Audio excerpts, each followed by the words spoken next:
मैं आपकी कृपा से बिल्कुल ठीक ठाक हूँ। अस्सलाम वालेकुम वाहिद भाई। सभी का स्वागत है यो यो गोपाल वर्मा के साथ। और आज कहानी कहानी करेंगे तैयार। आज हम लोग एडवर्ब की है कि नहीं?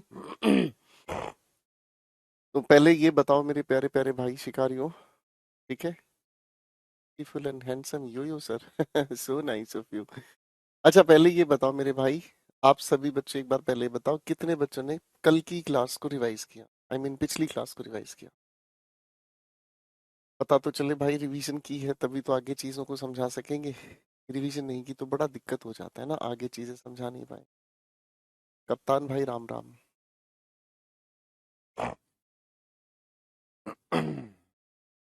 सब ठीक ठाक चल रहा है? किसी को कोई दिक्कत परेशानी तो नहीं भाई? चलिए जी। देखो, जिन्होंने रिवीजन की है वो सच में देवता रूप हैं, जिन्होंने रिवीजन नहीं की है वो सब के सब दुष्ट हैं। ठीक है, वो सब के सब राक्षस हैं, नरभक्षी हैं। फाइन, ठीक है वाहिद भाई, बहुत बहुत शुक्रिया। अम्मी अब्बा को मेरी तरफ से प्रणाम कहना।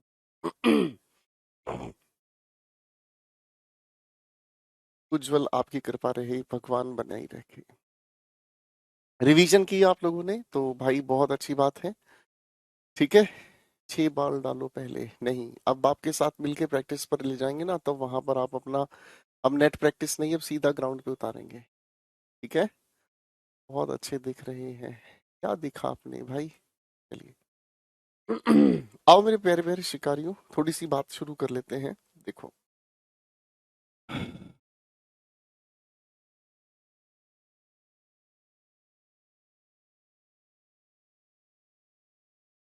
देखो जी, आप लोगों ने मेरे साथ मिलकर एक बेहद खूबसूरत चीज पढ़ी है। ठीक है ना? चलो आओ उसी बातचीत को थोड़ा आगे बढ़ाते हैं।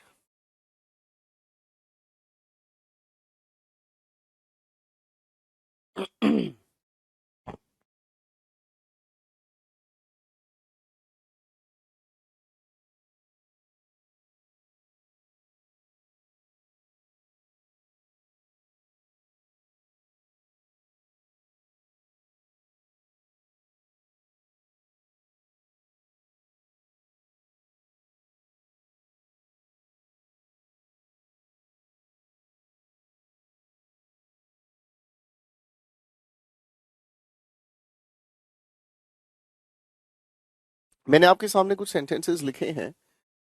ठीक है जी। है जी, मैंने आप सभी के सामने बहुत प्यारे प्यारे सेंटेंसेस लिखे हैं। आप इन सेंटेंसेस को थोड़ा ध्यान से समझने की कोशिश करें। फाइन, फाइन, क्लियर है? अब आप सभी के सामने मेरे प्यारे बच्चों, सेंटेंस को थोड़ा ध्यान से समझने की जरूरत है। आपके सामने सेंटेंस लिखा हुआ है मेरे बच्चों, ध्यान से पढ़ने की कोशिश करो। पहला सवाल अगर हम देखते हैं, नेवर ही सेड एनीथिंग, है ना? पहला सवाल लिखा है, नेवर ही सेड एनीथिंग। अब इस लिखे हुए सवाल को अगर हम ध्यान से देखें मेरे प्यारे भाई, अगर इस लिखे हुए सवाल को हम ध्यान से देखें, नेवर ही सेड एनीथिंग, तो कायदे से ये जो लिखा हुआ सेंटेंस है ना, कायदे से ये जो फ्रीक्वेंसी है होनी चाहिए वर्ब से पहले, है ना? कायदे से ये लिखी हुई जो हमारे सामने सेंटेंस है ये वर्ब से पहले होनी चाहिए, है ना? लेकिन कभी कभी हम किसी लिखे हुए सेंटेंस के अंदर सेंटेंस की शुरुआत में लिखने की कोशिश करते हैं किस चीज को भाई? एडवर्ब को। किसको लिखने की कोशिश करते हैं? एडवर्ब को। यानी कि सब चीजों को पीछे छोड़कर एडवर्ब पहले हम अगर लिख दें तो क्या हुआ? तो भाई साहब आप कहोगे गुरुजी आप तो छेड़खानी कर रहे हो। भाई छेड़खानी के नाम को भी ध्यान से देख लो। इस छेड़खानी के नाम को हम कहते हैं इन्वर्जन। क्या कहते हैं भाई? इन्वर्जन कहते हैं। है जी। इन्वर्जन का मतलब अगर हम समझें तो इन्वर्जन शब्द बना है इनवर्स से। इन्वर्जन शब्द बना है इनवर्स से। अगर मैं इनवर्स आपसे पूछना चाहूं, आप मुझे बताओ जरा इनवर्स क्या होगा? वैभव थोड़ा सा रुक जा मेरे भाई। वैभव भाई जब कुछ समझाया जा रहा हो ना तो समझते हैं, आगे आगे भागने की जरूरत नहीं होती बेटे। वैभव गिर जाएगा, चोट लग जाएगी, ठीक है? फिर कल को आपके बच्चे आपसे पूछेंगे पापा आप गंजे कैसे हो गए, आप कहना है मैं भाग रहा था, सर से आगे गिर गया, चोट लग गई है। हाँ जी। इन्वर्जन शब्द बना इनवर्स से, और इनवर्स का मतलब आप सभी बच्चे जानते हैं, उलटना। क्या होता है मेरे भाई? उलटना, है ना? बात समझ में आ गई जी? अरे हाँ है ना? ठीक है। अब ये सारी की सारी बात हमारे सामने हो गई, इस चीज को उलट करना। अब उलटने का मतलब क्या हुआ? सेंटेंस की शुरुआत में अगर एडवर्ब हम लोगों ने लिख दिया है तो सेंटेंस की शुरुआत में लिखी हुई इस एडवर्ब की वजह से आने वाले स्ट्रक्चर का इन्वर्स कर दिया जाता है। यानी कि सेंटेंस की शुरुआत में जो लिखा हुआ सब्जेक्ट था मेरे बच्चों, सेंटेंस की शुरुआत में जो लिखा हुआ सब्जेक्ट था, सब्जेक्ट से पहले हम हेल्पिंग वर्ब को लिख देते हैं और उसके बाद लिखते हैं मेन वर्ब, और आगे का जो हमारा सेंटेंस है आगे का जो हमारा सेंटेंस है वो एज इट इज। ये है इन्वर्स करने का प्रोसेस। ये है क्या है बच्चों? इन्वर्स करने का स्ट्रक्चर। ठीक है ना जी? सेंटेंस के स्ट्रक्चर को उलट देना। ठीक है जी। अब हम अगर पहले सेंटेंस की तरफ थोड़ा ध्यान दें, पहले सेंटेंस की तरफ थोड़ा ध्यान दें, कायदे से ये सेंटेंस होना चाहिए ही नेवर सेड एनीथिंग। कायदे से ये होना चाहिए ही नेवर सेड एनीथिंग, लेकिन ऐसा लिखा हुआ नहीं है। जानबूझकर एडवर्ब सेंटेंस की शुरुआत में रखी गई है। अगर आप इसे देखेंगे तो नेगेटिव एडवर्ब, सबसे पहले इन्वर्जन किस एडवर्ब का आपको करना सीखना है? नेगेटिव एडवर्ब का इन्वर्जन सीखना है। क्या सीखना है मेरे बेटे? बताओ। नेगेटिव एडवर्ब का इन्वर्जन सीखना है। ठीक है। अब नेगेटिव एडवर्ब शुरुआत में अगर लिख दी है तो सब्जेक्ट नहीं, हम पहले निकाल कर लेकर आएंगे हेल्पिंग वर्ब, और पास्ट इंडेफिनिट की वजह से पहले हेल्पिंग वर्ब लिखी जाए तो क्या लिखी जाए मेरे बच्चों? Never did he say anything. क्या होना चाहिए? Never he did, never did he say anything. मेरी बात समझ में आ रही है? अब सवाल ये उठता है कि इन्वर्जन करने से फायदा क्या पड़ा? अब आपके दिमाग में ये सवाल उठता है कि जी इन्वर्जन करने से फायदा क्या पड़ा? हमने स्ट्रक्चर को बदल दिया, ठीक है जी। आपने सोचा होगा कि सर इसका फायदा क्या होगा? मेरे बच्चों, इसका फायदा होता है एम्फेसिस क्रिएट करना। एम्फेसिस क्रिएट करना। ठीक है। अब एक बार मुझे बताओ, एम्फेसाइज करना मतलब क्या होता है? एम्फेसाइज का मतलब क्या होता है?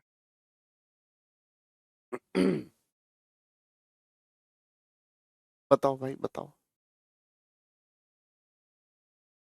मुझे बताओ बेटा ध्यान से सोचकर, एम्फेसाइज करने का मतलब क्या होता है?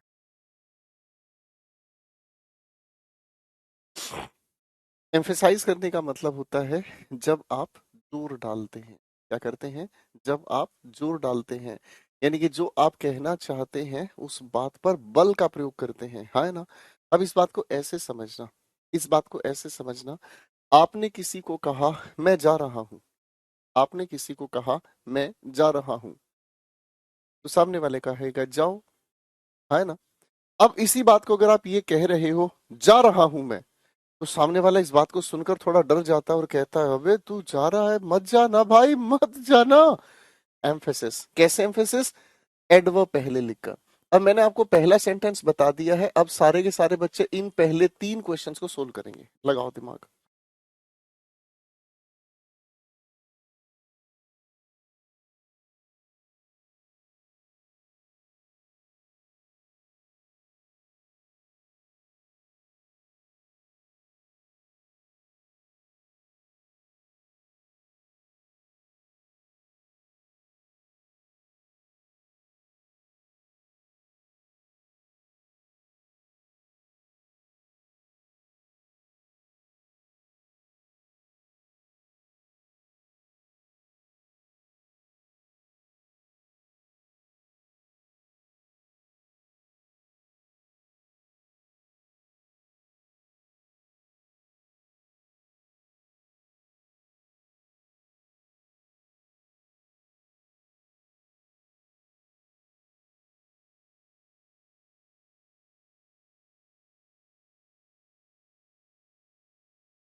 बना लिए? वेरी गुड बेटे। ठीक से लिखो अंजलि मेरे भाई, ठीक से लिखो बेटे, ठीक से लिखो। देखो क्वेश्चन नंबर 1 के लिए कहें हार्डली ही ना कम्स ऑन टाइम, तो आपने यहाँ से टेंस पहचाना, अरे सर ये तो प्रेजेंट इंडेफिनिट है, और इससे जो हेल्पिंग वर्ब आप निकाल के लाओगे वो क्या हो गया? डज। हार्डली डज ही ना कम ऑन टाइम। इसका मतलब बहुत मुश्किल है कि हीना टाइम से आ जाए। तो ये आप जब किसी इंसान को बोलते हो तो वो उस इंसान के दिमाग पर आप अपनी बात का एम्फेसिस क्रिएट कर रहे हो, जोर डाल रहे हो, ठीक है। रेयरली शी टोल्ड अ लाई, कभी भी झूठ नहीं बोला उसने। टोल्ड पास्ट इंडेफिनिट की वजह से टेल निकालेगा और हेल्पिंग वर्ब के नाम पर क्या लिखेंगे, did. Scarcely Naman has saved the fund, ठीक है ना जी, बहुत मुश्किल से नमन फंड बचाता है, इसका मतलब सब उड़ा देता है।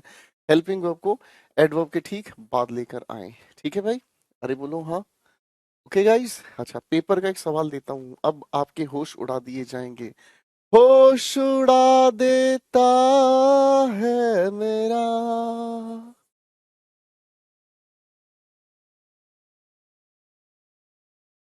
ये सेंटेंस इंप्रूवमेंट का क्वेश्चन दिया गया, ठीक है जी। अब आप इसमें सेंटेंस इंप्रूवमेंट में बताएं आप क्या करने वाले हैं।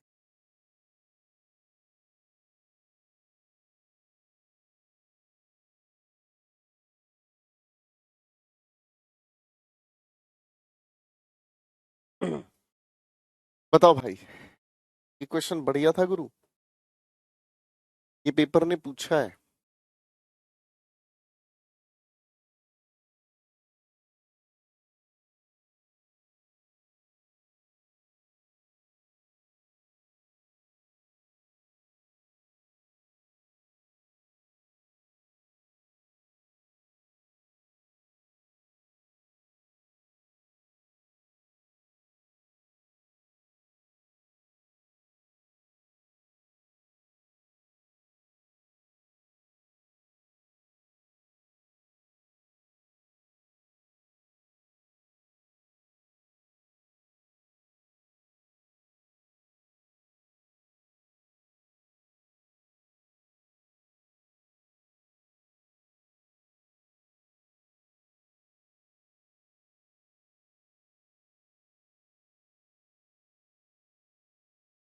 शाबाश।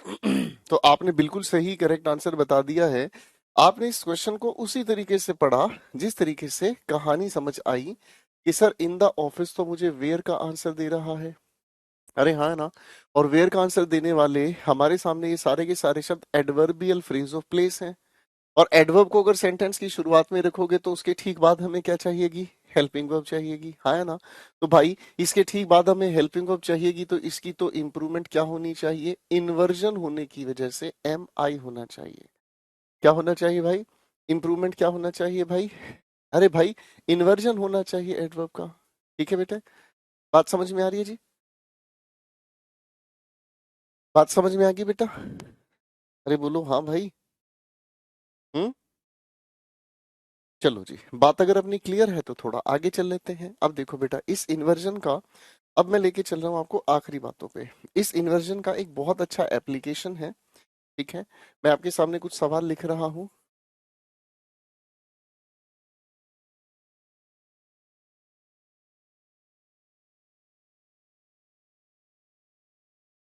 मैं आपके सामने कुछ सेंटेंसेस लिख रहा हूँ, इन सेंटेंसेस को ध्यान से पढ़कर देखिएगा भाई, फिर कहानी आगे समझ में आएगी।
मैंने आप सभी के सामने सेंटेंसेस लिखे हैं।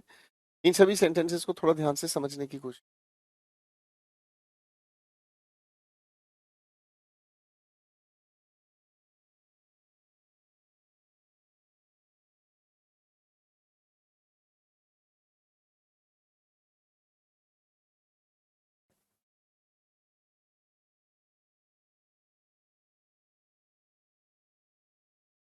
अब अगर आपने ये सेंटेंसेस पढ़ लिए हैं, फाइन। अगर आप लोगों ने ये सेंटेंसेस पढ़ लिए हैं तो बस ज्यादा कुछ नहीं, पहले सेंटेंस की हिंदी क्या है मुझे बताओ। ज्यादा कुछ नहीं, बस पहले सेंटेंस की हिंदी क्या है मुझे बताओ।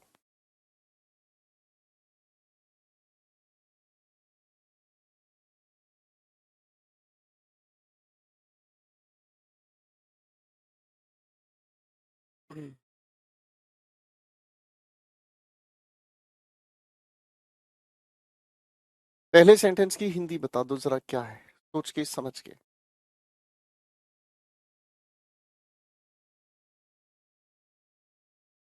शाबाश। हिंदी बताओ, हिंदी। वैसे मैं हिंदी बताता नहीं हूँ अभी आप लोगों को, लेकिन फिर भी मैं आपसे गुजारिश करूंगा तहे दिल से, एक बार जरा कोशिश करके दिखाओ मेरे दोस्त। लिखे हुए पहले सेंटेंस की आप जरा हिंदी बता दो।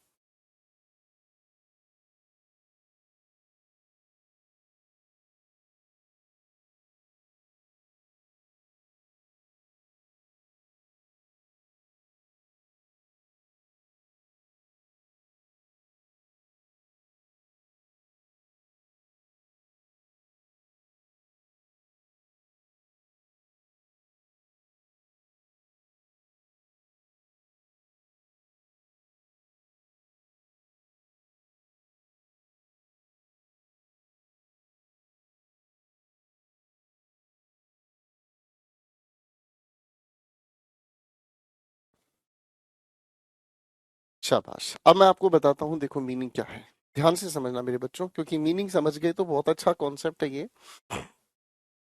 ही लाइक दिस ड्रेस, उसे यह ड्रेस पसंद आई, सो आई लाइक्ड। ठीक है जी। इस लिखे हुए सेंटेंस की अगर हम बात करते हैं, उसे ड्रेस पसंद आई सो आई लाइक्ड। अब आपके दिमाग में क्वेश्चन उठता है कि सर और तो सारी चीज समझ में आ गई। एक मिनट बेटा।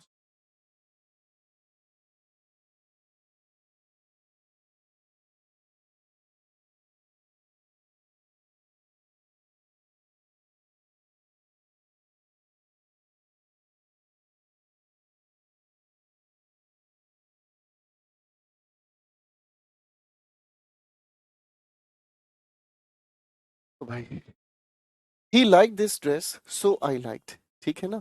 ही liked this dress so I liked. उसे ड्रेस पसंद आई, ठीक उसी हद तक मुझे भी। मैंने क्या कहा? उसे ड्रेस पसंद आई, ठीक उसी हद तक मुझे भी। आप ध्यान से समझेंगे, इस लिखे हुए सो को लेकर आप में से बहुत सारे बच्चे कंफ्यूज। पहले मैं इस सो की जानकारी आपको दे देता हूँ। इस सो का मतलब समझ में आया, टू द सेम एक्सटेंट। क्या मतलब समझ में आया? To the same extent. Fine. Extent को ही हम लोग एक और बात से जानते हैं, एडवर्ब ऑफ डिग्री। शायद आपको याद होगा। ठीक है, जब एडवर्ब के टाइप्स पढ़ाए जा रहे थे उस समय बताया गया था इन दोनों का मतलब ही। ठीक है। उसे ड्रेस पसंद आई, ठीक उसी हद तक मुझे भी पसंद आई। अब मेरे बच्चों, इस बात का मतलब क्या हुआ? इस सो ने किया क्या? इस सो ने इस बोले हुए सेंटेंस को, पूरे सेंटेंस को रिपीट होने से बचा दिया। आप किसी इंसान को जाकर कहो, आप किसी इंसान को जाकर कहो कि उसने ये शीशा तोड़ा इसलिए मैंने भी।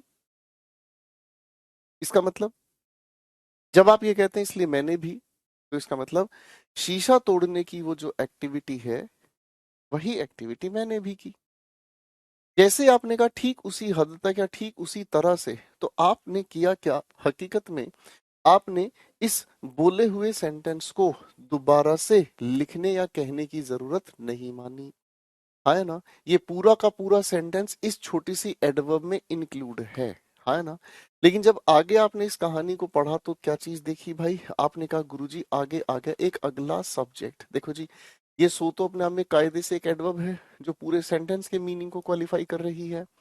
आगे लिखा है हमारे सामने सब्जेक्ट, है ना। फिर सब्जेक्ट अगर लिखा हुआ है तो ये समझ में आया कि इस ही को लिखने की जरूरत नहीं। ठीक है, यानी कि अब हमारा पूरा सेंटेंस क्वालिफाई कितना हो रहा है, लाइक्ड दिस ड्रेस। जब लाइक्ड वहां पर लिखा है तो दोबारा से लाइक्ड लिखने की जरूरत नहीं है, हाँ या ना। बात समझ गए। अब सवाल क्या उठता है अब सवाल ये उठता है, लाइक दिस ड्रेस में अगर हम देखें तो ये इस एडवर्ब में छिपा है, ये लिखा सब्जेक्ट। भाई आगे ध्यान से समझो, एडवर्ब पहले लिखा सब्जेक्ट इसके बाद लिखा। एडवर्ब पहले लिखा सब्जेक्ट बाद में लिखा, तो बीच में क्या चीज की कमी रह गई है भाई। आप कहोगे सर बीच में कमी रह गई एक हेल्पिंग वर्ब की। अरे हाँ, है ना, तभी तो इन्वर्जन होगा। यानी कि हम लोगों को इस लिखी हुई बातचीत को पूरा करने के लिए यहाँ लिखना होगा इसके बीच में हेल्पिंग वर्ब। तो भाई टेंस कौन सा है, ये पास्ट इंडेफिनिट।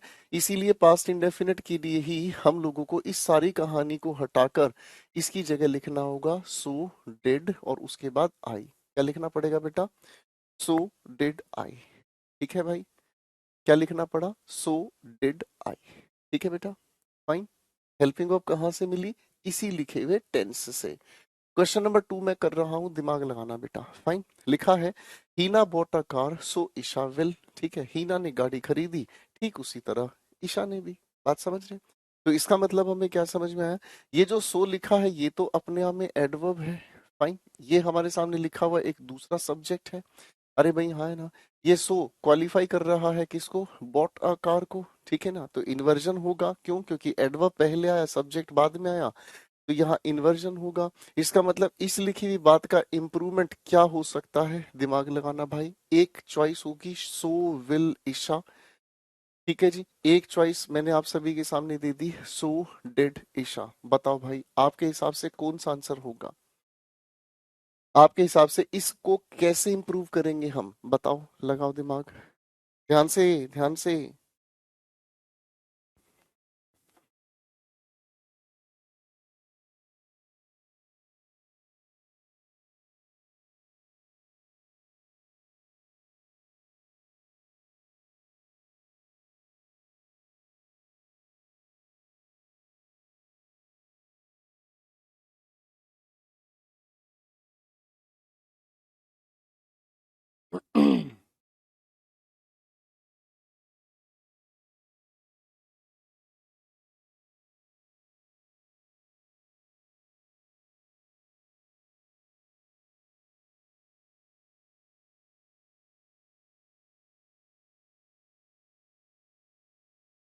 शाबाश।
शाबाश।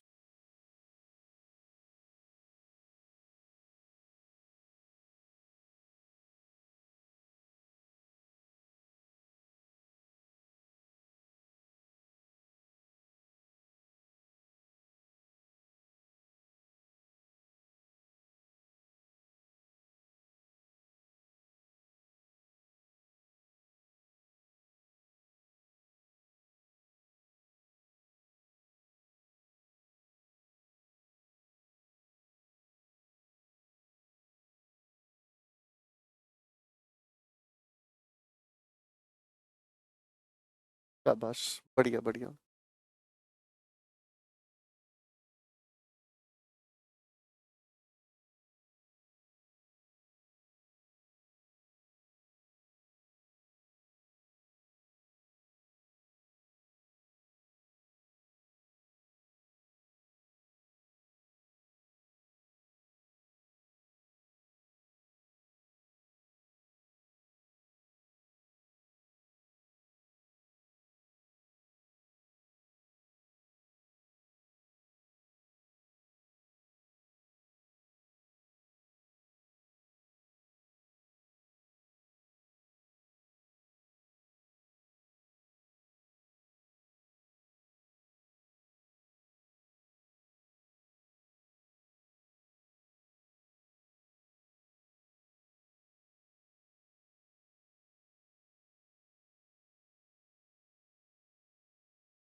अब कहानी को लेके चलते हैं, ठीक है। बहुत बढ़िया। तो बिल्कुल सिंपल क्वेश्चन है, आप देखो बिल्कुल लॉजिकल समझ में आ गया है बच्चों को, और ये बहुत प्यारी बात है। देखो जी, सो तो अपने आप में एक एडवर्ब है, हेल्पिंग वर्ब लेकर आएंगे हम इस टेंस से, पास्ट इंडेफिनिट होने की वजह से ये डिड और ये ईशा। बात समझ में आ रही है? तो बेटा यहाँ दो बातें समझ में आई। पहली बात तो ये समझ में आई कि इन्वर्जन होगा, और दूसरी बात ये भी ध्यान रखना है, जो हमारा टेंस पहले लिखा है वही इन्वर्जन की हेल्पिंग वर्ब होगा, ध्यान रखना। ओके गाइस, अगले क्वेश्चन पर अब मैं दिमाग लगाता हूँ, ठीक है जी, फाइन। अब लिखी हुई क्वेश्चन को थोड़ा सा ध्यान से हम समझते हैं। लिखा है Tarun was absent so his friend had. सवाल बिल्कुल आसान हो गया है। इस हेड को यहाँ ना लिखकर जो हेल्पिंग वर्ब यहाँ लिखी है उसी के अकॉर्डिंग क्या लिखेंगे, वॉज। ठीक है भाई, आया ना? ठीक है भाई, ठीक है बेटे। क्वेश्चन 4 को देखते हैं। Kiran will pay the dues so Namita will. बिल्कुल आसान हो गया। यहाँ पर जो हमारी हेल्पिंग वर्ब है उसी हेल्पिंग वर्ब को हम लोग इन्वर्जन के तहत लिखेंगे। भाई बात समझ में आ रही है? अरे हाँ, है ना? एक मिनट रुको बेटे। चलो जरा क्वेश्चन 5 और 6 का इन्वर्जन लिखकर दिखाओ। जरा एक बार क्वेश्चन 5 और 6 का, ठीक है।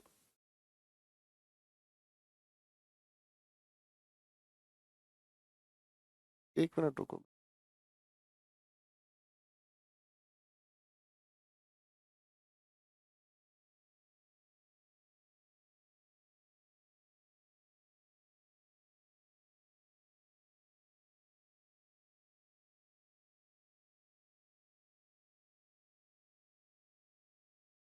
चलो भाई, अब क्वेश्चन बना के देखते हैं। लिखे हुए सवाल को देखते हैं। She does not know the facts, आगे लिखा है सो डू आई। कोई दिक्कत नहीं है। यहाँ पर टेंस हमारे सामने प्रेजेंट इंडेफिनिट है, तो ये भी प्रेजेंट इंडेफिनिट की बात कर रहा है।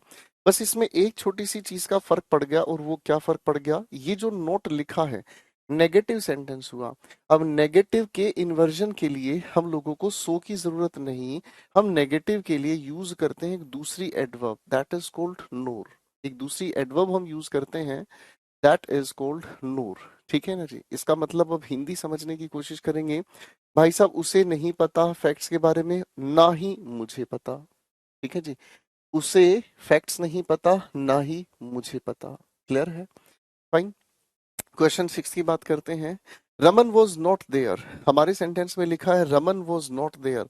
रमन वहां नहीं था, ना ही अंजलि थी। ठीक है जी, तो इस ना की रिपीटेशन को भी हमें ध्यान रखना है। सो को हटाकर हमने लिखा नूर। ठीक है, यहाँ हमारे सामने टेंस लिखा है वॉज, तो हम लोगों ने लिखा क्या चीज, वॉज, और उसके ठीक बाद हम लोगों ने लिखने का काम किया जी अंजलि। ओके, अंजलि, ठीक है, अंजलि तुम बस मेरी हो। ठीक है भाई। ओके गाइस, अब इन सारे के सारे लिखे हुए सेंटेंसेस के लॉजिक क्या है, इन्वर्जन के ही आधार पर लॉजिक्स बने हैं। थोड़ा सा दिमाग लगाएंगे मेरे बच्चे, फटाफट से समझेंगे। पहली बात हमें ये समझ में आई कि अगर हमें किसी भी लिखे हुए पॉजिटिव सेंटेंस का, अगर हमें किसी भी लिखे हुए पॉजिटिव सेंटेंस का रिपीटिशन करना है, तो भाई तरीका क्या हुआ, हम पहले लिखेंगे सो, इसके बाद लिखेंगे हेल्पिंग वर्ब, इसके ठीक बाद लिखेंगे सब्जेक्ट, और इस हेल्पिंग वर्ब को लाएंगे कहाँ से, इस लिखे हुए पॉजिटिव सेंटेंस से। ठीक है जी, इस लिखे हुए पॉजिटिव सेंटेंस से। ठीक है भाई, ये हो गई हमारी पहली प्यारी सी बात। फाइन। फिर दूसरी बात हमारे सामने आ गई। दूसरी बात क्या आ गई भाई? दूसरी बात ये आ गई कि अगर हमारे सामने लिखा हुआ नजर आता है नेगेटिव सेंटेंस, क्या लिखा हुआ नजर आता है भाई?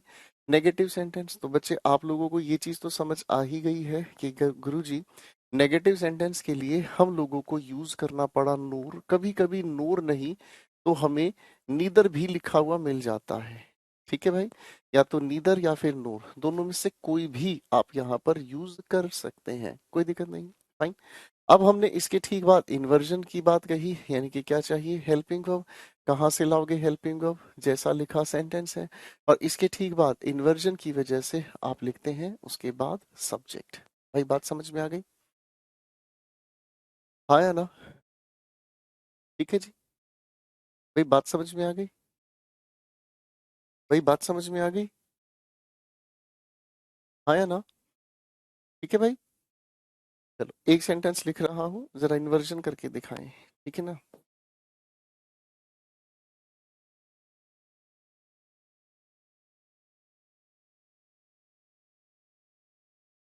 इसका इन्वर्जन बताओ क्या लिखा जाएगा।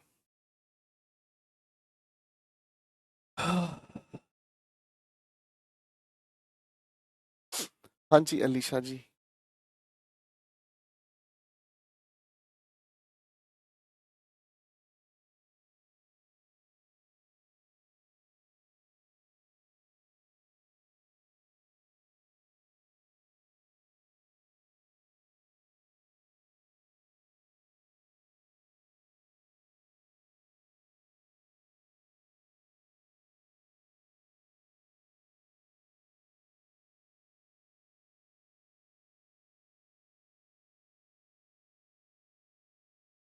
शाबाश।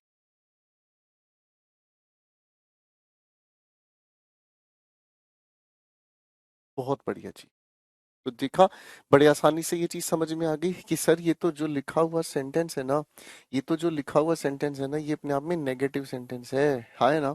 और नेगेटिव सेंटेंस होने की वजह से ही आप चाहे यहाँ नूर यूज कर लो चाहे नीदर, वो आपकी मर्जी है।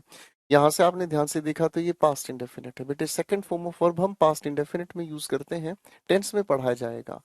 ये हो गया हमारे सामने डिड, ठीक है जी। अब इसके बाद कोई भी सब्जेक्ट लिख लो, चाहे आप कोई भी सब्जेक्ट लिख लो, मैंने यहाँ लिख दिया आई लिख दिया, शी लिख दिया, दे लिख दिया, कोई भी सब्जेक्ट लिखा जाए उससे कोई फर्क नहीं पड़ता। समझ आ रहा है? कोई भी सब्जेक्ट आप यहाँ लिखें इससे हमें फर्क नहीं पड़ता। बस आप लोगों को इन्वर्जन का लॉजिक अच्छे से याद हो, पढ़ा हो, याद रहे, ये हमारे लिए जरूरी है। ठीक है बेटे, यहाँ तक की बात समझ में आई। आज आपने इन्वर्जन का एक प्यारा सा लॉजिक समझा और यहाँ हमारी एडवर्ब बेहोश हो जाती हैं। अब आप लोगों के साथ मिलकर हम प्रैक्टिस करेंगे, ठीक है? फाइन। अब हम आपके साथ मिलकर प्रैक्टिस करेंगे। तैयार हैं गाइस? ओ भाई शिकारियों, तैयार हैं प्रैक्टिस के लिए? तो जरा फटाफट से एक बार जोश भरे अंदाज में जवाब दो। तैयार हैं प्रैक्टिस के लिए? बुलंद आवाज में कहें जरा यस सर। बुलंद आवाज में कहें जरा यस सर।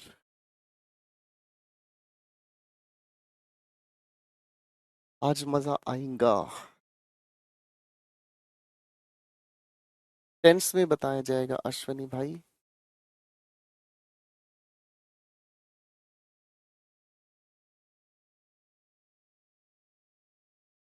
टेंस में बताया जाएगा।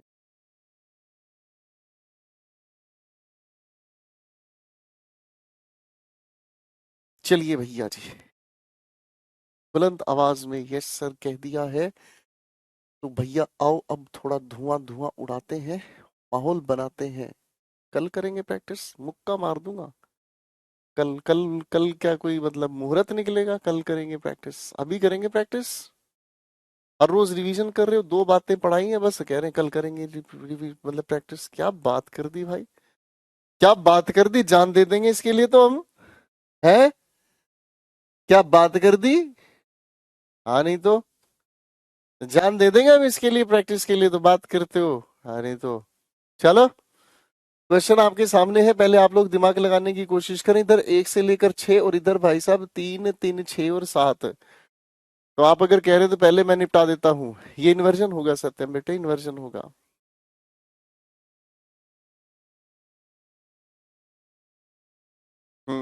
चलो भाई, बिल्कुल निकिता जी, बिल्कुल आते हैं। पहले आप प्रैक्टिस करेंगे, तो पहले आप टिराई करेंगे, फिर मैं आपके साथ मिलके इनको धोएगा, ठीक है? हाँ नहीं तो बात करते हैं, कह रहे हैं कल की तो जान दे देंगे हम इनके लिए, तो प्रैक्टिस के लिए तो तड़प रहे हैं हम। ऐसे करके प्राची, आजा मेरे भैया, प्रैक्टिस पर आजा फटाफट से। ठीक है जी, पहले मैं निपटाऊं? अबे जहरीलो, अबे जहरीलो मगरमच्छो। ऐसा है, मैं इधर के 6 क्वेश्चन निपटाऊंगा, इधर के 7 क्वेश्चन आप निपटाओगे, ठीक है भाई साहब? जे पालो हमारो हो गया, जे पालो तुम्हारो हो गया। ठीक है, जे पालो हमारा हो गया, जे पालो तुम्हारा हो गया। ठीक है जी, आया ना? अरे विशालाक्षी बेटे, प्रेपोजिशन में बताएंगे, काय चिंता कर रही हो भाई? तुम काय चिंता कर रही हो? जे को हम बताएंगे जब हम बात करेंगे, कहाँ प्रेपोजिशन बात करेंगे। तुम काय चिंता करते हो? चिंता करोगे तो भैया ऐसे नहीं चलेगा, ठीक है? पहले 6 मैं निपटाऊंगा और फिर आप इधर के क्वेश्चन करेंगे। ठीक है भाई, आओ क्वेश्चन नंबर 1 पर दिमाग लगाते हैं। It had been bitter cold. देखो भाई, इट डमी सब्जेक्ट है, हेड के साथ ये जो बीन लिखा है लिंकिंग वर्ब है, लिंकिंग वर्ब की वजह से ये जो कोल्ड लिखा है ये एडजेक्टिव हुआ, है ना। एडजेक्टिव से पहले आप बिटर को बिटरली बनाओगे, एडवर्ब बनाओगे, ठीक है जी। बिटर के दो मतलब होते हैं, एक बिटर का मतलब होता है कड़वा, ठीक है, और एक बिटर का मतलब होता है बाइटिंग, जो काटती है, सर्दी जो है काटती है, ठीक है। आप में से अगर कोई बच्चा एक्सट्रीम वेदर में यानी कि एक्सट्रीम सर्दी पर अगर जाता है तो आप जानते हैं वो सर्दी काटती है आपके शरीर के हिस्सों, ठीक है। आगे लिखते हैं क्वेश्चन 2 पर। Don't be unreasonable angry. सवाल को ध्यान से पढ़ें। डोंट बी के बाद ये जो बी लिखा है लिंकिंग वर्ब है, ठीक है। इस लिंकिंग वर्ब की वजह से एंग्री अपने आप में एडजेक्टिव है, एडजेक्टिव से पहले हमें चाहिए एडवर्ब, तो अनरीजनेबल नहीं अनरीजनेबली एंग्री, ठीक है जी। मेरी लाइब्रेरी में 10 बच्चे क्लास देख रहे हैं आपकी, 10 के 10 शिकारियों को मेरी तरफ से दिल से नमस्कार भाई। 10 के 10 शिकारियों को मेरी तरफ से दिल से नमस्कार भाई, ठीक है, ठीक है भाई, पढ़ो, ओके।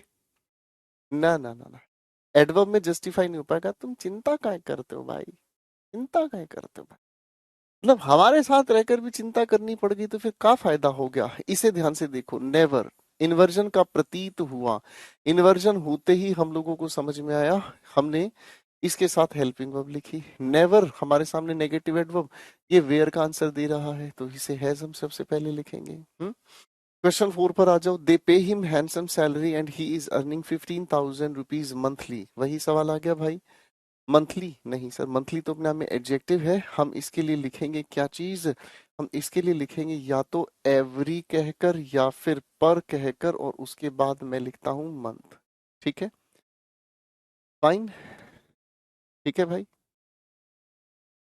यो सेट हो गया भाई। अगले क्वेश्चन को दिमाग लगाते हैं, क्या लिखा है question 5। The Tatas are regarded. देखो जी, इस सवाल को थोड़ा ध्यान से समझने की कोशिश करना। देखो बच्चों, अगर हम बात करते हैं रिगार्ड की, कंसीडर की, तो इनके बाद जब भी हमें एडवर्ब बनानी होती है तो हम उसके साथ एज जोड़ते हैं, ठीक है ना। इनके साथ जब हमें एडवर्ब बनाती है, ठीक है जी, तो हम इनके साथ एडवर्ब की अगर बात करते हैं, फाइन, तो हमें इसके साथ एज लगाना पड़ता है, ठीक है जी, ओके जी। तो भाई द टाटाज आर रिगार्डेड, उसके बाद हमें क्या लिखना पड़ा, as the most successful industrialist of modern India. ये टाटाज का क्या चक्कर है अभी थोड़ी देर में बताऊंगा मैं आपको, ठीक है। ये टाटाज का क्या चक्कर है मैं भी थोड़ी देर में बताऊंगा, इसके साथ अपोस्ट्रोफेस नहीं लगना, ठीक है। चलो साथ साथ बता ही देता हूँ। देखो बच्चों, हम इस बात को कभी कभी ऑब्जर्व करते हैं, किसी इंसान का सरनेम होता है, जैसे किसी का सरनेम, आप अपना सरनेम बताएं, सरनेम का मतलब लास्ट नेम, जैसे गोपाल वर्मा, वर्मा सरनेम है मेरा, ठीक है। आपका हो सकता है गुप्ता, हो सकता है शर्मा, हो सकता है जो भी आपका सरनेम है, फाइन, आप अपने सरनेम की बात करें, ठीक है। तो चलो मैंने आपका सरनेम पकड़ा, शर्मा, ठीक है। अब आप अपने परिवार को रिप्रेजेंट करना चाहेंगे, ठीक है जी। देखो जैसे अब आगे हैं हमारे सरनेम बच्चों के, खोखर, यादव, शौरान, साहनी, ठीक है, सिंह, राजपूत, मेहता जी, पंडित जी, कुमारी जी, यादव जी, ये जो भी है ये सरनेम है, ठीक है बच्चों। अब अगर इन सरनेम को हम समझें तो आप अपने सरनेम से क्या करेंगे, रिप्रेजेंट करेंगे अपनी फैमिली को, सिन्हा, गिरी, निषाद, यादव, ठीक है। आप अपने सरनेम से अपनी फैमिली को रिप्रेजेंट करेंगे, तो पहले तो आप इसका प्लूरल करेंगे, ठीक है ना जी। पहले तो आप शर्मा नहीं शर्माज लिखेंगे और इसी को प्लूरल बनाकर द लगा देंगे, तो इसका मतलब क्या समझ में आया, family of mister and Mrs Sharma, family of mister and Mrs Sharma. अब ये मैंने आपको इसलिए बताया, आप अपने घर के बाहर, आप अपने घर के बाहर एक नेम प्लेट लगाते हैं, तो नेम प्लेट लगाते हैं भाई, है कि नहीं। जब आप नेम प्लेट लगाते हैं तो नेम प्लेट पर लिखा हुआ मिलता है, आपने लिखा the Yadavas, the Kushwahas, the Prakash, the Khiljis, the जो भी आप लिखना चाह रहे हैं, समझ में आ रही है, ओके, ओके मेरे बच्चों, ठीक है, तो आप अपने सरनेम का प्लूरल बनाकर द लगाते हैं तो रिप्रेजेंट करते हैं उस फैमिली को। अब यहाँ द टाटाज कहने का मतलब समझ में आ गया, यानी कि जो टाटा का परिवार है। ठीक है बच्चे, ओके मेरे भाई, फाइन। आगे देखते हैं question 6। If you like to succeed in life you must learn how to think. अब यहाँ इस वर्ब को अगर क्वालिफाई कर रहे हो तो वर्ब को क्वालिफाई करने के लिए इंडिपेंडेंट का आपको एडवर्ब बनाना होगा, और एडवर्ब बनाने के लिए आपको लिखना होगा इंडिपेंडेंटली। ये बना दिया आपने इसका एडवर्ब। ठीक है बच्चे, अरे ठीक है बच्चे, चलो भाई मैंने आपके 6 क्वेश्चन निपटा दिए हैं। अब इधर के 7 क्वेश्चन आप निपटाओ। ठीक है, ये काम करता हूँ। हम्म, मैं एक काम करता हूँ मेरे बच्चों, ये 7 क्वेश्चन भी मैं आपके साथ डिस्कस कर लेता हूँ। ठीक है, ये क्वेश्चन भी मैं डिस्कस कर लेता हूँ और उसके बाद अंकित भाई पढ़ाई पे ध्यान दे मेरे बेटे। इन 7 क्वेश्चंस को मैं डिस्कस कर लेता हूँ, फिर अगले क्वेश्चंस आप करेंगे। ठीक है ना, ओके डियर, आ जाओ। है क्वेश्चन 14 हमें कहता है, क्वेश्चन 14 हमें कहता है शी हैड बेयरली नथिंग। अब आपको बताया गया है बेयरली तो नेगेटिव है, जब नेगेटिव है तो नथिंग क्यों कहोगे भाई, एनीथिंग कहोगे। भाई नेगेटिव के लिए तो एनी का यूज करना सिखाया गया है ना बच्चों, है ना। ठीक है, आगे लिखा है question 15, he has not seldom. अरे भाई या तो नोट को यूज करो चाहे सेल्डम को यूज करो, क्योंकि ये भी नेगेटिव है ये भी नेगेटिव है। इसे यूज कर रहे हो तो इसे हटा दो, अरे हाँ ना, और इसे यूज कर रहे हो तो इसे हटा दो, दो में से कोई एक आएगा भाई। ठीक है ना जी, फाइन, दोनों में से कोई एक। ठीक है जी, है जी। आगे लिखा है your scooter would not have given you so much trouble if you had maintained it proper. भाई मेंटेन अपने आप में वर्ब है, और इस वर्ब को क्वालिफाई करने के लिए एडवर्ब बनाना होगा। एडवर्ब क्या होगा, प्रॉपरली। ठीक है ना जी, ओके फाइन। अब ध्यान से देखते हैं, अब ध्यान से देखते हैं क्या लिखा है 17। The taxi driver who had come to receive us at the airport was speaking fluently French. आप गलत कर रहे हैं। एडवर्ब ऑफ मैनर कहाँ रखोगे, एडवर्ब ऑफ मैनर सेंटेंस के आखिर में रखोगे, तो फ्लुएंटली यहाँ ना लिखकर फ्रेंच के बाद लिखोगे। फ्लुएंटली का मतलब क्या होता है, धारा प्रवाह, लगातार, बिना रुके, बिना हिचकिचाए। ठीक है, क्वेश्चन आगे देखते हैं 18 क्या कहता है। I was delighted to see him fully recover, recover नहीं रिकवर्ड, एडजेक्टिव बनाओगे ना भाई। ठीक है ना, रिकवर्ड अपने आप में एडजेक्टिव है और फुल्ली अपने आप में एडवर्ब है। ठीक है, क्वेश्चन 19 पर आओ क्या कहता है। My brother has done and is still doing excellent work. अरे ये क्वेश्चन तो पिछली क्लास में डिस्कस किया था हमने। चलो आप बताओ क्वेश्चन 19 का, आप मुझे बताओ। ये पिछली क्लास में क्वेश्चन डिस्कस किया था, ये हमारा मजाक उड़ाने के लिए आ गया है, ये हमारा मजाक उड़ाने के लिए आ गया, इसको हम, मैं इसको तुम्मा दे दूंगा। ठीक है, क्वेश्चन 20 पर मैं बात कर रहा हूँ। The observers feel that the stronger team has to face defeat because the players don't play whole hearted. भाई साहब आप यहाँ खेलने को यानी कि इस वर्ब को क्वालिफाई कर रहे हो तो कहोगे क्या चीज, होल हार्टेडली। ठीक है जी, होल हार्टेडली, फाइन। बिल्कुल नहीं नेहा जी, आप तो इतने समझदार इंसान हैं, आपकी तो तारीफ ही क्या करें नेहा भाई, जबरदस्ती आप टांग तोड़ते हो किसी भी बातचीत की। अब इस लिखे हुए सेंटेंस में क्या होगा, एक्सीलेंट वर्क नहीं, काम को करने का तरीका एक्सीलेंट होता है, तो आप इसे एडवर्ब बनाकर चले। ठीक है जी, बात समझ में आ रही है बेटा, ओके। चलो भाई, देखो जी मैंने आपको कुछ क्वेश्चंस कराए हैं, अब आप लोगों की बारी है, अब आप धुआं उड़ाएंगे, बढ़िया बैटिंग करके दिखाएंगे। And here we are with the questions. लो भाई पूरा समय लो, अपने क्वेश्चंस ठीक से बनाओ, कोई गलती नहीं, कोई गलती ना करे, लगाओ दिमाग।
बेटा, बना ली बेटे?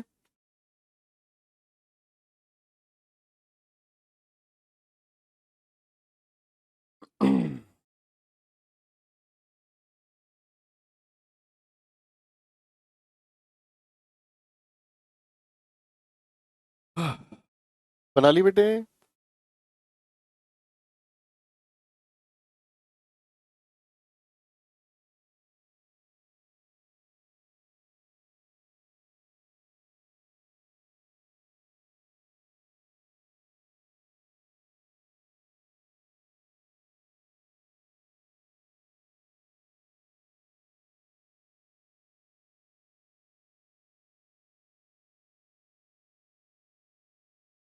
बना ली बेटे?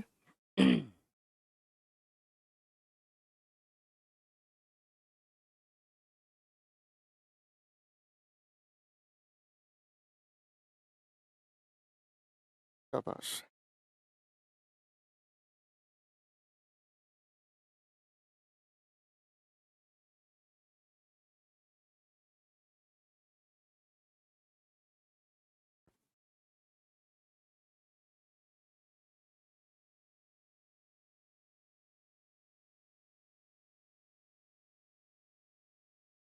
शाबाश।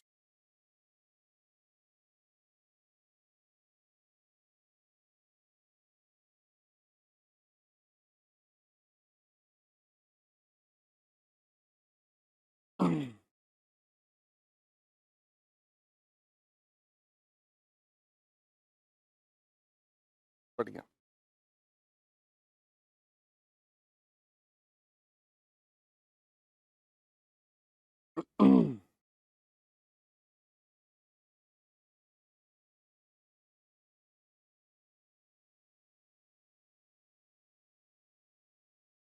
मैं बताता हूँ, अब मैं करा रहा हूँ, दिमाग लगाओ, टेंशन ना लो। आओ भाई, क्वेश्चन नंबर 7 पर बात करते हैं। She is sure a great singer. भाई साहब, सिंगर एक नाउन हो गया, ये एडजेक्टिव हो गया, तो श्योर की जगह क्या लिखोगे? श्योरली लिखोगे कि नहीं लिखोगे? है ना? क्वेश्चन नंबर 8 को देखते हैं, क्या कहता है। The teacher asked the students to talk loudly. देखो बेटे, दो शब्द हैं, दिमाग लगाना है। लाउडली की अगर हम बात करते हैं तो लाउडली का मतलब होता है नॉइजीली। ठीक है ना जी? ये नेगेटिव सेंस में यूज होने वाला शब्द है। ठीक है? शोर मचाना। फाइन। जैसे ही हम इसकी जगह पर दूसरी एडवर्ब यूज करते हैं, अलाउड। ठीक है? अलाउड अगर हम यूज करते हैं तो इसका मतलब होता है इन ऑडिबल वे। ठीक है ना जी? क्या लिखेंगे? इन एन ऑडिबल वे। ठीक है? और ये हमेशा पॉजिटिव तरीके से यूज होता है। ठीक है ना जी? अब इसको आप ऐसे समझ सकते हैं कि ऊंचा बोलना दो तरीके का मीनिंग कन्वे करता है। ऊंचा बोलना दो तरीके का मीनिंग कन्वे करता है। एक ऊंचा बोलना शोर मचाना हो सकता है, और एक ऊंचा बोलना क्या हो सकता है कि भाई इतना ऊंचा बोलो जितना मैं सुन सकूं। कुछ बच्चे बोलते हैं ना, मतलब बोलते वक्त उनकी आवाज इतनी मंदी होती है कि कोई सुन ही नहीं पाए, तो आप उस इंसान को यही तो कहते, भाई इतना ऊंचा तो बोले जो सुन सके। तू तो ऐसे बोला जैसे कि मतलब है। Got it? तो अब इस सवाल को ध्यान से समझना। The teacher asked the student. Teacher ने अगर कहा है स्टूडेंट्स को, टीचर ने अगर कहा है तो भाई टीचर तो पॉजिटिव सेंस में ही कहेगा कि बेटे इतना ऊंचा बोलो क्योंकि क्लास के बाहर बहुत शोर है। तो यहाँ लाउडली नहीं, क्या यूज होना चाहिए? Allowed. Question 9। It is a pity that our leaders are misusing our hardly won liberty. Hardly तो नेगेटिव होता है भाई, हार्डली नहीं। हार्ड का आप यूज करेंगे। हार्डली तो नेगेटिव होता है। नेगेटिव होने का मतलब तो ये समझ में आया कि हम लोगों को आजादी मिली ही नहीं है ना? हम लोगों को आजादी मिली ही नहीं है। हार्डली नहीं, हार्ड कहना होगा, क्योंकि हमें जो आजादी मिली है वो बड़ी कठिनाई से मिली है, बहुत मेहनत करके हमने वो आजादी पाई है। I never remember to have met a more interesting man in my life. ठीक है? इस सवाल को अगर हम समझेंगे तो ज्यादा बेहतर होगा। इस लिखे हुए सवाल को हम वर्ब एडवांस में समझेंगे। एक टॉपिक हम पढ़ेंगे बच्चों आगे, वर्ब एडवांस। हम इसे वर्ब एडवांस के दौरान पढ़ेंगे, हमारे लिए बेहतर होगा। फाइन। अभी सिर्फ इतना करना है, इस नेवर को यहाँ ना रखकर यहाँ पर रखना है। अब ऐसा क्यों है वो आगे हम समझ में आए। Question 11, Raja Ram Mohan Roy try to eradicate social evils with tooth and nail. सवाल बड़ा प्यारा है, सवाल बड़ा प्यारा है, ध्यान से समझना बेटा। ये जो टूथ एंड नील है, पहले इस ईडियम का मुझे मीनिंग बताओ। ये जो टूथ एंड नील है, इस ईडियम का मुझे मतलब बताओ। देखिए, अगर आपने इसका मतलब बता दिया तो फिर ज्यादा मेहनत करने की जरूरत नहीं है, ये कॉन्सेप्ट आपका क्लियर है।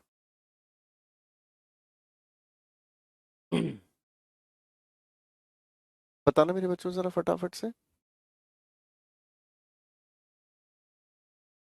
शाबाश। टूथ एंड नेल का मतलब होता है डट कर, ठीक है जी। टूथ एंड नेल का मतलब होता है डट कर। क्या मतलब होता है? डट कर means in every possible way. बात समझ रहे हैं? फाइन। अब आप अगर इसकी मीनिंग को समझने की कोशिश करते हैं तो इसके मीनिंग को जब आप समझेंगे तो टूथ एंड नेल हमें हाउ का आंसर दे रहा है, ठीक है। और हाउ का आंसर देने वाली बातचीत एडवर्ब कहलाती है ना? क्या कहलाती है? एडवर्ब।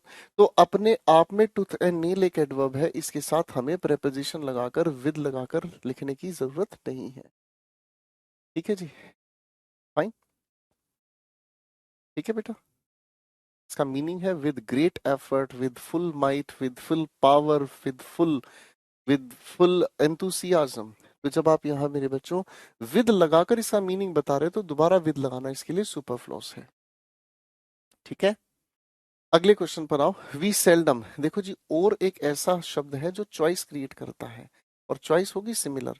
सेल्डम नेगेटिव है तो नेगेटिव के साथ हमें नेवर यूज करना होगा, सेल्डम और नेवर। सेल्डम और नेवर, हाँ अगर हम इसके अंदर कंडीशन बदल दें तो सेल्डम के साथ इफ लगाकर हम एवर लिखते हैं। ये दोनों फ्रेजेस याद रख लो भाई, सेल्डम और never, seldom if ever. Seldom और नेवर का मतलब कभी नहीं और कभी भी नहीं। सेल्डम और नेवर का मतलब होता है कभी नहीं और कभी भी नहीं। और सेल्डम इफ एवर का मतलब होता है वैसे तो कभी नहीं लेकिन अगर फिर भी। अगर फिर भी, गाना सुना आप लोगों ने? मैं फिर भी तुमको चाहूंगा, मैं फिर भी तुमको चाहूंगा इस चाहत में, ठीक है भाई। अगले क्वेश्चन 13 पर आए। The student came to the classroom lately and was punished by. Lately का मतलब क्या हुआ भाई? है जी। लेटली और लेट में फर्क समझ लो भाई, ध्यान से लिख लो बेटे एक तरफ, ठीक है ना जी।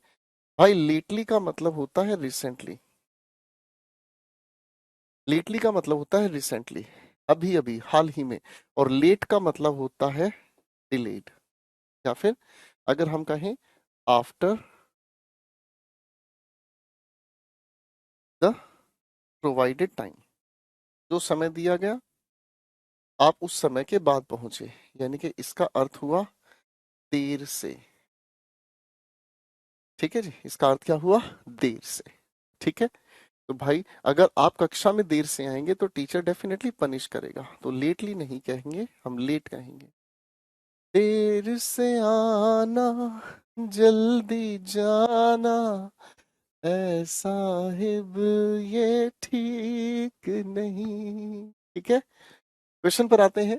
Although he is usually rude with everyone he behaved nice with. Behave अपने आप में एक वर्ब है, वर्ब के लिए हमें चाहिए कि एडवर्ब, और नाइस नहीं, क्या यूज करेंगे? नाइसली, ठीक है। he behaved nicely with all of us today। Question 22। Question 22 कहता है we were very much carefully. सवाल बिल्कुल आसान है, क्वेश्चन ध्यान से समझे। We subject, verb linking verb है। लिंकिंग वर्ब की वजह से हम लोगों को केयरफुली नहीं, एडजेक्टिव चाहिए केयरफुल, और ये वेरी और मच दोनों एडवर्ब हैं। We were very much careful कहना होगा, ठीक है ना। आप भी इसे कह सकते हैं आई एम केयरफुल, है ना? ठीक है जी, सेट है भाई, कोई दिक्कत तो नहीं। क्वेश्चन 23 कहता है hardly had he thrown the ball. बेटे इस क्वेश्चन को अभी के लिए हम छोड़ देते हैं, एक टॉपिक हम पढ़ेंगे कंजंक्शन, उसमें इस बातचीत को समझेंगे, ठीक है। Question 24, we are confident enough to earn our livelihood by toiling hardly. Hardly का मतलब तो नोट है हार्ड, कड़ी मेहनत करके। भाई हम अपनी जीविका कमाते हैं कड़ी मेहनत करके, है कि नहीं? है ना? ठीक है। आगे क्वेश्चन है, आई एम एब्सोल्यूट कॉन्फिडेंट। बड़ा आसान सवाल है मेरे बच्चे। सब्जेक्ट हो गया एम, लिंकिंग वर्ब हो गया। लिंकिंग वर्ब की वजह से ये जो कॉन्फिडेंट है एडजेक्टिव, एडजेक्टिव से पहले इसे एडवर्ब बनाओगे तो क्या लिखोगे? एब्सोल्यूट नहीं, एब्सोल्यूटली। है कि नहीं? एब्सोल्यूट नहीं, क्या लिखोगे? एब्सोल्यूटली। ठीक है ना? आप जैसे वाक्य नहीं बोलते कभी कभी किसी इंसान को, यू आर एब्सोल्यूट राइट।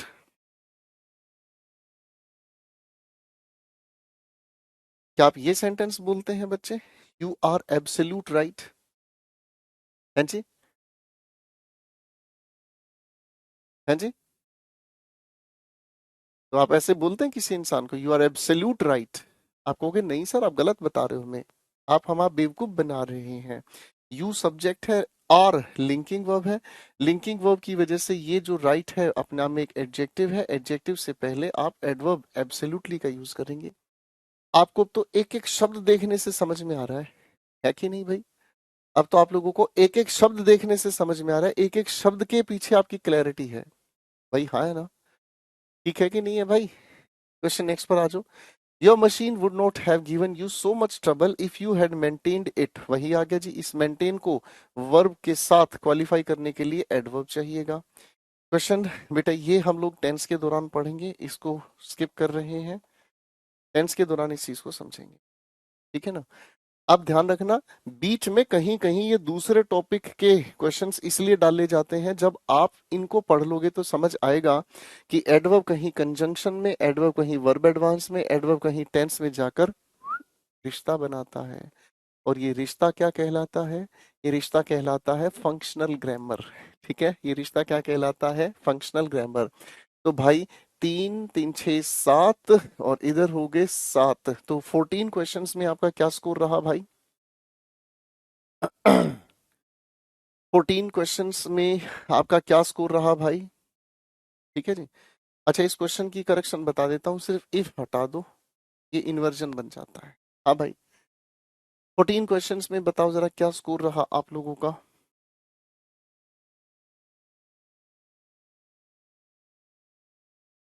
आओ भाई, अगले क्वेश्चंस आपकी स्क्रीन पर पेशे खिदमत है। तीन तीन छः और भाई तीन दो पाँच, छः पाँच 11। शगुन हो गया भाई। ठीक है? रामू का स्कोर 0 है। बहुत अच्छे बेटे, बहुत अच्छे। आपका स्कोर 0 है, मुझे बड़ा अच्छा लगा देखकर। शाबाश। भगवान आपको सद्बुद्धि दे।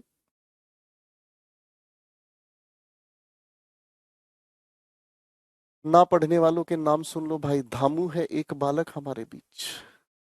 है जी। बस एक अकेला है जो बार बार 0 लिख रहा है। भगवान इसकी आत्मा को शांति दे।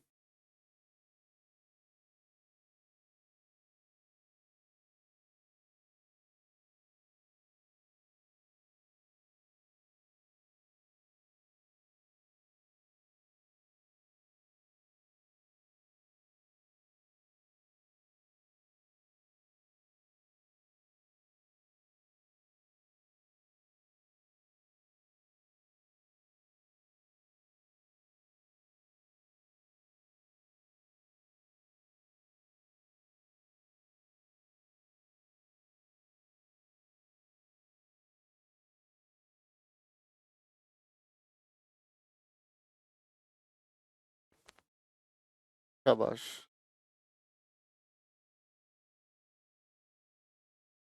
ये वो बच्चे हैं जो कोशिश ही नहीं करना चाहते और सोचते हैं कि टीचर रहमदिली दिखाए, टीचर की रहमदिली से इनका नाम ले लिया जाए, ये बड़े अच्छे लगेंगे, बड़े अच्छी खुशी महसूस करेंगे। अरे मेरे भाई, पढ़ाया जा रहा है, पढ़ो। पढ़ने के बाद प्रैक्टिस पर पार्टिसिपेट करो, कोशिश करो। ऐसा तो हो ही नहीं सकता ना कि 14 क्वेश्चंस में से आप एक भी क्वेश्चन सोल्व ना करें। भाई 14 में से अगर एक भी क्वेश्चन सोल्व नहीं किया तो इसका 100% मतलब ये है कि आप टाइम पास कर रहे हैं बेटा, पढ़ ही नहीं रहे। बनाओ बेटे बनाओ, चलो।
चलिए भाई मैं कराता हूँ बेटे, अब दिमाग लगाना इन क्वेश्चंस पर। क्वेश्चन 28 कहता है सारिका वाज पॉपुलरली, अरे भाई लिंकिंग वर्ब के बाद पॉपुलर सिर्फ एडजेक्टिव का यूज करें।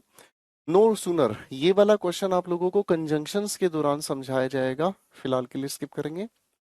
दिस शिप वाज ड्राउन्ड, देखो बेटे ध्यान से समझना, दो वर्ब है, ध्यान से समझना। एक वर्ब है सिंक, जो कि हम यूज करते हैं किसके लिए, नॉन लिविंग के लिए, ठीक है ना। कोई नॉन लिविंग चीज पानी में जो डूबती है उसके लिए सिंक यूज किया जाता है। इसी की सेकंड फॉर्म हो गई संक, और इसी की थर्ड फॉर्म हो गई संक, सैंक, संक, नॉन लिविंग थिंग का डूबना, ठीक है। टाइटैनिक डूबा, सिंक कहा गया। और ड्राउन, दूसरी जो वर्ब है ड्राउन, ये लिविंग के लिए यूज किया जाता है, ठीक है। और ड्राउन की सेकंड और थर्ड फॉर्म एक ही होती है, that is called drowned. Second और थर्ड फॉर्म एक ही होती है, ठीक है ना। मैं अगर पानी में कूद जाऊं और मर जाऊं, है मैं मर जाऊं, तो आप क्या कहोगे, बढ़िया हुआ, ठीक है ना। Gopal Verma sir drowned in the pool, ठीक है। इसी जैसी दो और शब्द हैं, इनको भी समझ लेते हैं। इन्वेंट, एक होता है डिस्कवर, एक इन्वेंट और एक डिस्कवर, ठीक है ना।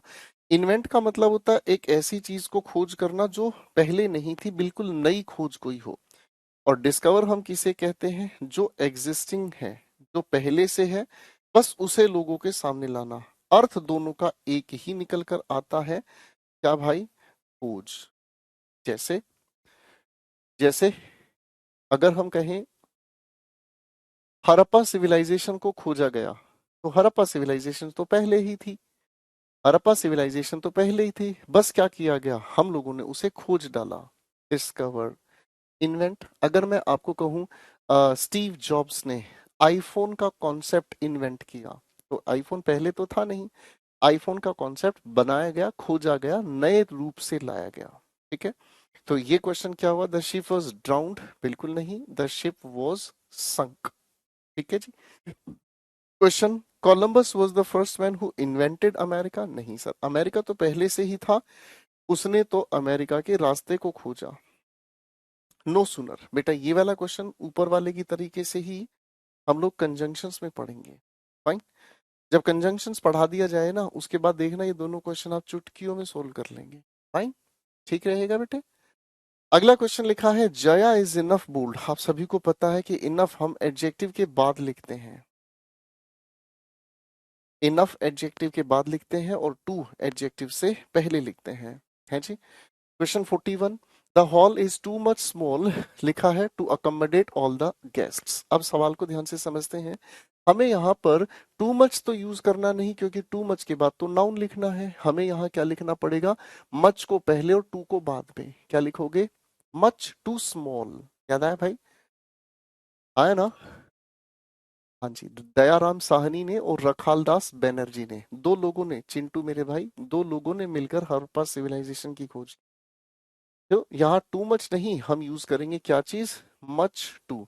और ये आपको बताया गया है कि मच टू के बाद हम मेंशन करते हैं किसे, एडजेक्टिव को। Question 42, this book is too difficult rather for the juniors and rather too easy, ठीक है ना। तो इस रेदर को यहाँ ना लिखकर कहाँ लिखना है, रेदर के साथ टू लिखना है।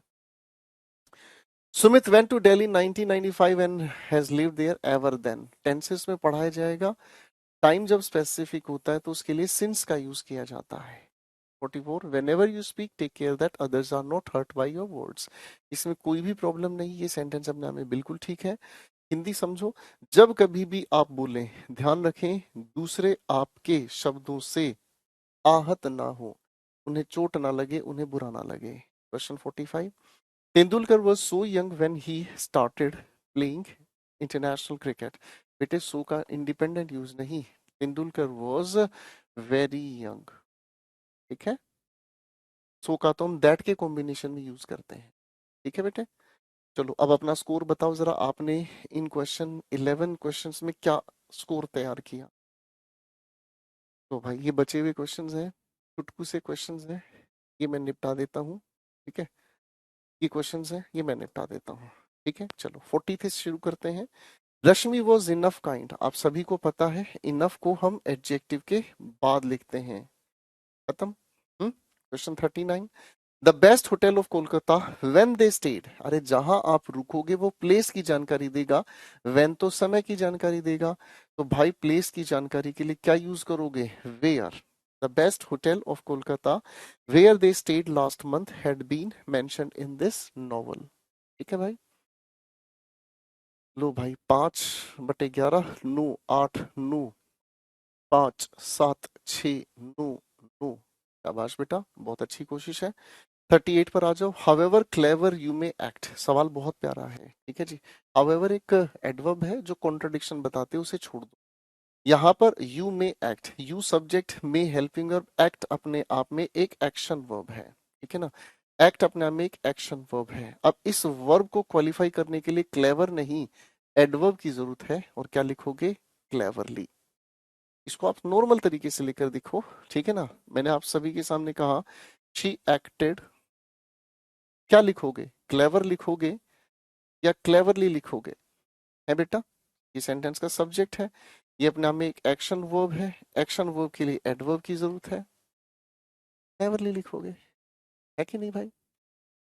5, 6, 10, 5, 8, 6, कोई बात नहीं, रिवीजन करोगे अपने आप सारे बढ़िया आंसर बनाओगे, टेंशन ना लो। 37, you will fail in the examination unless you work hardly, आपको अनलेस खुद में ही पता है कि नेगेटिव शब्द होता है, तो हार्डली नहीं भाई, हार्ड का यूज करोगे ना।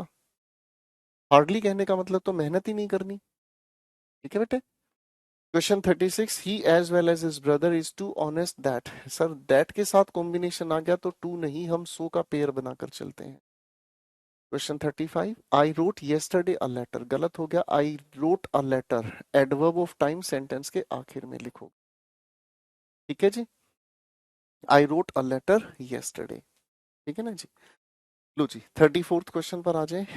When I found she was too glad to meet me, I was lured to live with her for some days. Lure का मतलब होता है लालच आना, ल्योर का मतलब होता है लालच आना, टेम्प्ट, ठीक है जी।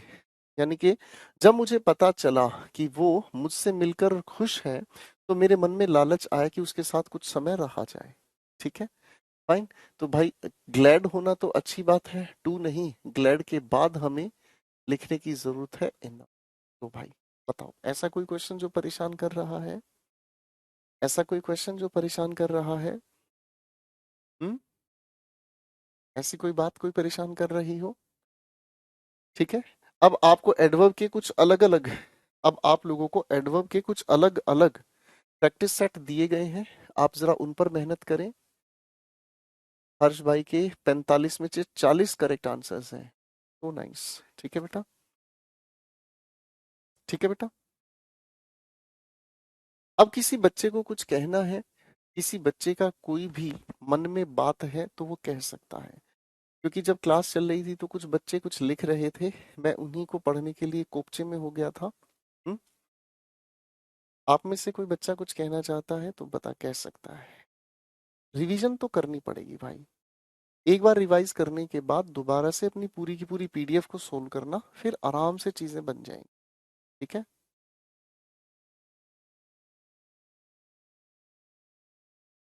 तो ठीक है बेटे, आज के लिए इतना ही, विदाई करें। अगला टॉपिक कंजंक्शंस पढ़ लेंगे भाई, ठीक है। The best teacher, thank you so much मेरे भाई। वोकैब के नोट्स बनाए क्या, आप नोट्स बनाना चाहें बना सकते हैं विनीता भाई, नहीं बना रहे हैं तो आप वोकैब बिट्स ले लो, मैं पहले भी बता चुका हूँ। कंजंक्शन पढ़ेंगे आप, बिल्कुल क्लास होगा राहुल भाई। इन्वर्जन में सब्जेक्ट को बिल्कुल ही हटा देना है क्या, भाई रिवाइज कर लेना, बताया हुआ है, पढ़ाया हुआ है।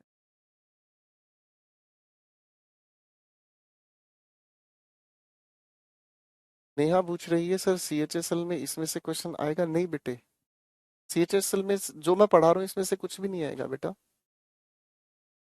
थैंक यू रिशु भाई। जोधपुर में एक्यूमेन नहीं मिल रहा है, कराते हैं प्रबंध, कराते हैं प्रबंध।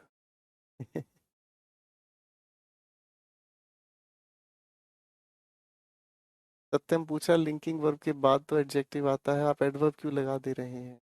बेटे ध्यान से पढ़ लिया करो, ध्यान से पढ़ लिया करो। How to remember grammar rules like you sir.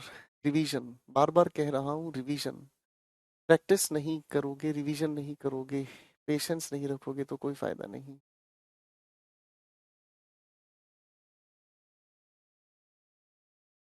Tense में बताएंगे मयंक भाई। शुक्रिया शिवम भाई। रीडिंग के लिए इंप्रूवमेंट कैसे लाएं? पढ़ो और क्या करना है बताओ। बिना पढ़े कौन सा इंप्रूवमेंट आ जाएगा वाहिद भाई? बताओ। आपके नोट्स पढ़ के किसी बुक की नीड नहीं है। देखो, आपको बुक की जरूरत तब पड़ती है जब आप प्रैक्टिस क्वेश्चंस चाहते हैं। द इंग्लिश एक्यूमेन और द वोकैबिट्स, दोनों बुक्स में आपको एक फायदा मिलेगा, आपको बहुत सारा मटेरियल मिलेगा प्रैक्टिस का। आपको बहुत सारा प्रैक्टिस के मटेरियल मिलेगा, और जितनी ज्यादा प्रैक्टिस करोगे ना, उतना ज्यादा बेनिफिट आपको मिलेगा। ठीक है। By the way, I love you. ओ भाई साहब, शुक्रिया।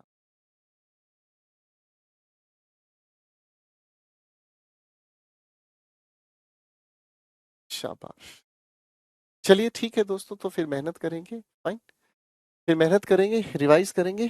ठीक है जी। अगला टॉपिक हम कंजंक्शंस पढ़ेंगे बड़े प्यार से। ठीक है जी। Fine. Thank you so much ladies and gentleman. मस्त रहे, व्यस्त रहे, और रिवीजन करते रहें, पेशेंस रखें और पढ़ें। ठीक है। Fine dear everyone. Okay dear. बिल्कुल जी, नहीं पढ़ेंगे तो लिजर्ड का जूस पीना पड़ेगा। तुम कहाँ से हो भाई? तुम्हें लिजर्ड का जूस बना के भिजवा रहा हूं मैं। ठीक है। So nice of you, so nice of you guys, so nice. ठीक है।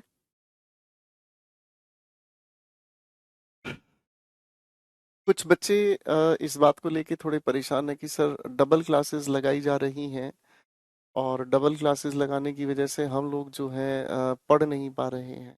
देखो बच्चों, आप जानते हैं बहुत सारे ऐसे बच्चे हैं हमारे जिनके एग्जाम्स टारगेट पे हैं। तो हमें सभी का सोचना पड़ता है। कई बार ऐसा होता है कि घर परिवार में अगर कोई बीमार होता है ना, तो उस बीमार इंसान के नजरिए को देखते हुए हमें बाकी सभी को थोड़ा कॉम्प्रोमाइज करना होता है। एग्जाम सभी के आ रहे हैं, तो एग्जाम जब सभी के आ रहे हैं तो उसके लिहाज में ही हम लोगों ने बैलेंस बनाकर दो शिफ्ट लगाई हैं। और इन दोनों की दोनों शिफ्ट में हम बहुत आराम से, बहुत प्यार से भाग नहीं रहे हैं, बहुत आराम से, बहुत प्यार से हर चीज को समझते हुए चल रहे हैं। अगर किसी बच्चे को इस चीज में भी प्रॉब्लम है, तो मैं उसमें कोई मदद नहीं कर पाऊंगा। ठीक है। जैसे एक परिवार में माता पिता आपको कई जगह पर बुरे लग जाते हैं, आपको कई जगह पर बुरे लग जाते हैं। ठीक है।